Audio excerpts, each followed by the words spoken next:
बहुत महत्वपूर्ण होने वाला है ये सेशन। आप लोग नए हैं तो प्लीज़ चैनल को सब्सक्राइब कीजिएगा आगामी वीडियो के लिए। तो चलिए आज का सबसे पहला प्रश्न से स्टार्ट करते हैं। आज का सबसे पहला प्रश्न दिया हुआ है HRC फ्यूज का असाई क्या है। तो दोस्तों यानी कि असाई का मतलब क्या होता है सबसे पहले समझ लीजिए, ठीक है। ये क्या है यानी लिखा हुआ असाई, इसका मतलब यानी कि फुल फॉर्म हमको यानी कि पूछ रहा है, ठीक है। यानी कि फुल नेम जो होता है HRC का क्या होता है। तो फुल नेम जो होता है यानी कि हाई, ठीक है, हाई रिपीटिंग कैपेसिटी फ्यूज होता है। ऑप्शन नंबर किसी में दिया high repeating capacity fuse. Option A में कह रहा है हाई रेसिस्टिविटी कैपेसिटी फ्यूज, ये तो नहीं होता है, ठीक है। ऑप्शन बी में कह रहा है यानी कि हाई रैप्चरिंग कैपेसिटी फ्यूज, ठीक है। सी भी पढ़ लेते हैं हाई रेसिस्टिविटी कार्टेज फ्यूज, ये भी नहीं होता है। डी में कह रहा है हाई रेसिस्टेंस कैपेसिटी फ्यूज, ये भी नहीं होता है। तो दोस्तों हाई रैप्चरिंग कैपेसिटी फ्यूज जो है यानी कि ऑप्शन नंबर किस में दिया है, तो ऑप्शन नंबर बी में दिया है। राइट आंसर यानी कि बी हो जाएगा। अब चलिए आज का अगला प्रश्न पे चलते हैं। अगला प्रश्न दिया यानी कि भू रिसाव सर्किट ब्रेकर को डॉट के रूप में भी जाना जाता है।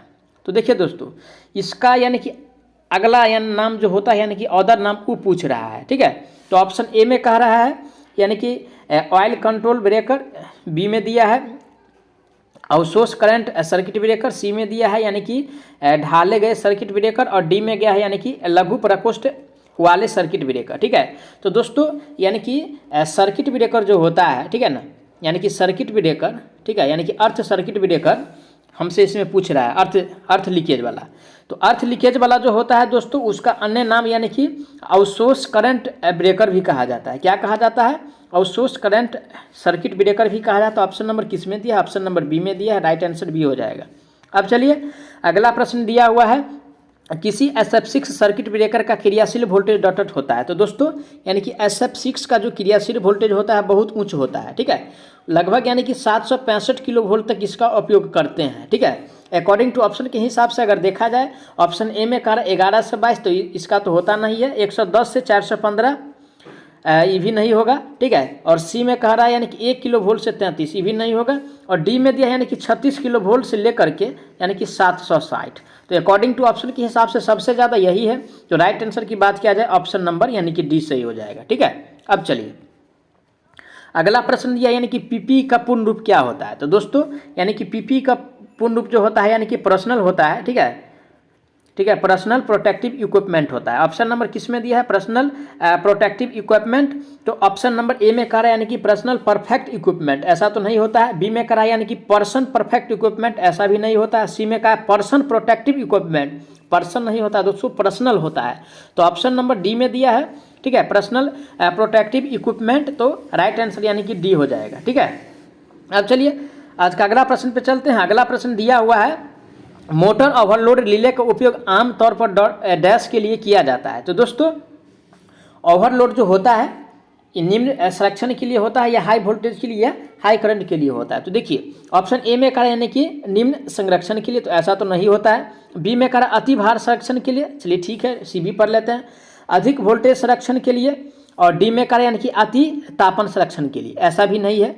तो सी और बी में से ऑप्शन हमको चूज करना है, ठीक है। ये दोनों तो सरासर गलत है, ठीक है। ओवरलोड के लिए जो दोस्तों यानी कि तो वो यानी कि ओवर वोल्टेज से सुरक्षा प्रदान करता है, ठीक है। ज़्यादा अगर होता है तो सर्किट ब्रेकर क्या होता है यानी कि ट्रिप हो जाता है। तो राइट आंसर की बात किया जाए ऑप्शन नंबर यानी कि सी हो जाएगा। अब चलिए अगला प्रश्न पे चलते हैं। अगला प्रश्न दिया हुआ है फ्यूज तार में डैश प्रतिरोधकता और डैश गलनांक होना चाहिए। तो दोस्तों यानी कि फ्यूज तार में जो प्रतिरोधकता की बात किया जाए तो वो भी यानी कि निम्न होना चाहिए, और अगर गलनांक की बात किया जाए तो वो भी यानी कि निम्न ही होना चाहिए। अगर गलनांक उच्च होगा तो जल्दी क्या है कि सर्किट ब्रेकर पिघल नहीं जाएगा, ठीक है। अगर नहीं पिघलेगा तो क्या होगा, कोई फायदा ही नहीं है फ्यूज लगाने से। तो यानी कि फ्यूज का जो कारक होता है यानी कि निम्न होता है, ठीक है। ऑप्शन नंबर राइट हो जाएगा डी। अब चलिए अगला प्रश्न दिया है यानी कि SF6 सर्किट ब्रेकर की कार्यशील वोल्टेज डैश होती है। तो दोस्तों SF6 यानी कि फिर से ये क्वेश्चन आया है, और यानी कि दो बार, वो शिफ्ट 1 में था क्वेश्चन पूछा हुआ, शिफ्ट 2 में है, ठीक है। अब SF6 का जो उपयोग करते हैं पहले भी बताया है यानी कि 765 किलो वोल्ट तक उपयोग करते हैं, यानी कि हाई वोल्टेज में इसका उपयोग किया जाता है, ठीक है। ऑप्शन नंबर किस में दिया है, ऑप्शन नंबर सी में दिया है। राइट आंसर यानी कि सी हो जाएगा। अब चलिए आज का अगला प्रश्न दिया हुआ है 3 फेज वाली आपूर्ति प्रणाली में किस प्रकार के भू रिसाव सर्किट ब्रेकर का प्रयोग किया जाता है। तो दोस्तों यानी कि 3 फेज की अगर बात किया जाए, ठीक है, और भू रिसाव का, तो उसमें जो उपयोग करते हैं यानी कि 4 पोल वाला करते हैं, ठीक है। 4 पोल का कम से कम भू रिसाव होना ही चाहिए। तो ऑप्शन नंबर किस में दिया है 4 पोल वाला? ऑप्शन नंबर यानी कि डी में दिया है। राइट आंसर यानी कि डी हो जाएगा। अब चलिए आज का अगला प्रश्न पे चलते हैं। अगला प्रश्न दिया हुआ है एमसीबी का पूर्ण रूप क्या है? तो दोस्तों एमसीबी का पूर्ण रूप होता है यानी कि मिनिएचर, ठीक है, मिनिएचर, ठीक है, सर्किट ब्रेकर होता है, सर्किट ब्रेकर होता है। ऑप्शन नंबर किस में दिया है miniature circuit breaker? Option A में कह रहा है मिनिएचर सर्किट ब्रेकर, ठीक है दोस्तों, ऑप्शन ए ही में दिख रहा है मिनिएचर सर्किट ब्रेकर। तो राइट आंसर की बात किया जाए ऑप्शन नंबर इसका यानी कि ए सही हो जाएगा, ठीक है। अब चलिए आज का अगला प्रश्न पे चलते हैं। अगला प्रश्न दिया हुआ है यानी कि ग्रीन नोब एल श्रृंखला एमसीबी डैश में प्रभावी ढंग से प्रयोग किया जाता है। तो दोस्तों यानी कि एल श्रेणी वाला जो होता है उसका उपयोग करते हैं यानी कि लाइटिंग सर्किट में, किस में? यानी कि लाइटिंग में किया जाता है, ठीक है, किस में किया जाता है? लाइटनिंग में किया जाता है, लाइटनिंग सर्किट में करते हैं। ऑप्शन नंबर किस में दिया है lightning circuit? Option number B में दिया है। राइट आंसर यानी कि बी हो जाएगा। अब चलिए आज का अगला प्रश्न दिया है यानी कि तंडित निरोधक डॉटर के बीच जुड़े होते हैं। तंडित निरोधक का मतलब क्या हुआ? तंडित निरोधक का मतलब हुआ यानी कि अर्थ प्रतिरोध, ठीक है, यानी कि अर्थ। Option number according to option के हिसाब से देखा जाए, ऑप्शन ए में कह रहा है कला और कला, ऐसा तो नहीं होता है। बी में कह रहा है भूमि और पोल, इसमें भी नहीं होता है। सी में कह रहा है फेज और भूमि। चलिए ऑप्शन डी भी पढ़ लेते हैं। कह रहा है यानी कि फेज और पोल, तो पोल के बीच तो नहीं जोड़ा जाता है। तो राइट आंसर की बात किया जाए तो ऑप्शन नंबर यानी कि सी सही हो जाएगा। कौन सा? ऑप्शन नंबर सी सही हो जाएगा। अब चलिए अगला प्रश्न दिया हुआ है निम्नलिखित में से कौन सा परिपथ यानी कि स्थिर रिले सरलीकृत ब्लॉक संरेखों में उपस्थित नहीं होता है, ठीक है। तो ऑप्शन ए में कह रहा है यानी कि प्रतीपक, बी में कह रहा है प्रवर्धक, सी में कह रहा है आउटपुट डिवाइस और डी में कह रहा है यानी कि दिष्टाकारी, ठीक है। तो दोस्तों यानी कि जो यानी कि सरलीकृत ब्लॉक आरेख में उपस्थित नहीं होता है उसको यानी कि प्रवर्धक कहते हैं। क्या कहते हैं? प्रवर्धक कहते हैं। ऑप्शन नंबर किस में दिया है? ऑप्शन नंबर बी में दिया है। राइट आंसर यानी कि बी हो जाएगा। अब चलिए आज का अगला प्रश्न पे चलते हैं। अगला प्रश्न दिया है यानी कि एक न्यूनतम आयल सर्किट ब्रेकर में निम्न में से कौन एक्वेचिंग माध्यम और डाइलेक्ट्रिक माध्यम से उपयोग किया जाता है? ऑप्शन ए में कह रहा है वायु, बी में कह रहा है गैस, सी में कह रहा है खनिज तेल और डी में कह रहा है यानी कि डाइलेक्ट्रिक ऑयल, ठीक है। तो दोस्तों यानी कि जो इलेक्ट्रिक माध्यम में उपयोग किया जाता है उसे यानी कि जो डाइलेक्ट्रिक ऑयल होता है, क्या होता है? डाइलेक्ट्रिक ऑयल होता है। ऑप्शन नंबर किस में दिया है डाइलेक्ट्रिक ऑयल? तो ऑप्शन नंबर डी में दिया है। राइट आंसर यानी कि डी हो जाएगा। अब चलिए आज का अगला प्रश्न दिया है यानी कि लाइन रोधक उपकरण रोधक और व्यस्तर की सबसे सरल सुरक्षा डैश द्वारा प्रदान की जाती है। तो ऑप्शन ए में कह रहा है यानी कि प्रोत्कर्ष निरोधन के द्वारा, बी में कह रहा है यानी कि सीरिंग अंतराल के द्वारा और डी में कह रहा है स्विच के द्वारा, सॉरी सी में कह रहा है स्विच के द्वारा और डी में कह रहा है यानी कि दंड अंतराल के द्वारा, ठीक है। तो राइट आंसर की बात किया जाए option number according to option के हिसाब से तो क्या हो जाएगा? इससे पहले बता दूं दोस्तों, अगर आप लोग हमारे चैनल पे नए हैं तो प्लीज़ चैनल को जरूर सब्सक्राइब कीजिएगा अपने दोस्तों तक। और साथ ही साथ आगामी दिनों में इस चैनल के माध्यम से इतनी बड़ी धमाका होने वाला है कि आप लोग देख के बिल्कुल फ्री में यानी कि सारा टेक्निकल कवर होगा, ठीक है। तो चलिए क्वेश्चंस पे चलते हैं। तो राइट आंसर की बात यानी कि किया जाए ऑप्शन नंबर इसका यानी कि डी सही हो जाएगा, ठीक है। अब चलिए अगला प्रश्न दिया हुआ है फ्यूज तत्व से होकर गुजरने वाली धारा द्वारा उत्पादित ऊष्मा दर है। तो दोस्तों यानी कि फ्यूज के द्वारा जो यानी कि ऊष्मा उत्पन्न होता है, ठीक है, वो यानी कि आई स्क्वायर और इंटू में आर और टी होता है। क्या होता है? आई स्क्वायर और इंटू में आर और टी होता है।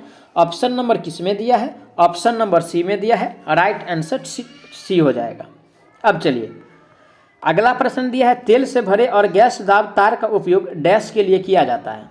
तो दोस्तों यानी कि तेल भरे यानी कि तेल सर्किट ब्रेकर जो होता है वो कितना तक उपयोग करते हैं? उसको यानी कि 132 तक उपयोग किया जाता है, ठीक है। ऑप्शन नंबर किस में दिया है? 132 तक। ऑप्शन नंबर बी में दिया है। राइट आंसर बी हो जाएगा। अब चलिए अगला प्रश्न पे चलते हैं। अगला प्रश्न दिया है सप्लायर फ्यूज को यानी कि सील्ड होता है, लगा होता है। ऑप्शन ए में कह रहा है एनर्जी मीटर के बाद, बी में कह रहा है एनर्जी मीटर के पहले, सी में कह रहा है यानी कि डिस्ट्रीब्यूशन बोर्ड में और डी में कह रहा है यानी कि मैन स्विच में, ठीक है। तो राइट आंसर की बात किया जाए दोस्तों, ये एनर्जी मीटर के बाद लगाया जाता है। कब? एनर्जी मीटर के बाद। राइट आंसर यानी कि ए हो जाएगा। अब चलिए आज का अगला प्रश्न पे चलते हैं। आज का अगला प्रश्न दिया यानी कि मानव शरीर से गुजरने वाली धारा से कोई सनसनाहट महसूस नहीं होती है, यह उसकी मात्रा होती है। ऑप्शन ए में कह रहा है यानी कि 1 माइक्रो एम्पियर से कम, बी में कह रहा है यानी कि 1 से 8 माइक्रो एम्पियर, सी में कह रहा है यानी कि 8 से 15, तो भाई इतना तो सहन नहीं कर सकता है, और डी में कह रहा है यानी कि 15 से 50, ये भी नहीं सहन कर सकता है, और नहीं 8 एम्पियर तक भी सहन कर सकता है। तो राइट आंसर हो जाएगा 1 एम्पियर से कम धारा अगर प्रवाहित होता है तो कुछ होने का संभावना नहीं है। ठीक है, अब चलिए आज का अगला प्रश्न पे चलते हैं। अगला प्रश्न दिया यानी कि 3 फेज घरेलू इलेक्ट्रिक वायरिंग में निम्नलिखित में स्विच का प्रयोग किया जाता है। तो दोस्तों घरेलू वायरिंग में जो उपयोग करते हैं वो ICTP स्विच का उपयोग करते हैं। किसका? ICTP का उपयोग करते हैं। ऑप्शन नंबर किसी में दिया है ICTP, ऑप्शन नंबर बी में दिया है। राइट आंसर यानी कि बी हो जाएगा। अब चलिए आज का अगला प्रश्न पे चलते हैं। आज का अगला प्रश्न दिया हुआ है HRC फ्यूज प्रदान करता है। तो दोस्तों HRC फ्यूज जो प्रदान करता है वो यानी कि ओवरलोड से भी और शॉर्ट सर्किट से भी सुरक्षा प्रदान करता है। तो ऑप्शन के हिसाब से अगर देखा जाए तो ऑप्शन ए में करा भू संपर्कन दोष से सुरक्षा, ऐसा तो नहीं करता है। बी में करा लघु परिपथ सुरक्षा, चलिए ठीक है भाई, और सी में करा यानी कि ओवरलोड प्रोटेक्शन, चलिए ये भी ठीक है, और डी में करा यानी कि डिफरेंशियल प्रोटेक्शन। ठीक है, तो राइट आंसर की बात किया जाए अकॉर्डिंग टू ऑप्शन के हिसाब से। इससे पहले बता दें कि अगर आप लोग हमारे चैनल पर नए हैं तो प्लीज़ चैनल को जरूर सब्सक्राइब कीजिएगा और अपने दोस्तों तक वीडियो को जरूर शेयर कीजिएगा। ठीक है, तो दोस्तों ये जो बचाता है यानी कि लघु परिपथ सुरक्षा से, शॉर्ट सर्किट से। ठीक है, तो बेस्ट आंसर की बात किया जाए ऑप्शन नंबर बी हो जाएगा। तो चलिए इसी क्वेश्चंस के साथ आज का सीरीज को समाप्त करते हैं। उससे पहले जाते जाते प्लीज़ अगर आप लोग हमारे चैनल पर नए हैं तो चैनल को जरूर सब्सक्राइब कीजिएगा। तो चलिए मिलते हैं नेक्स्ट वीडियो में नई उमंग के साथ। जय हिंद।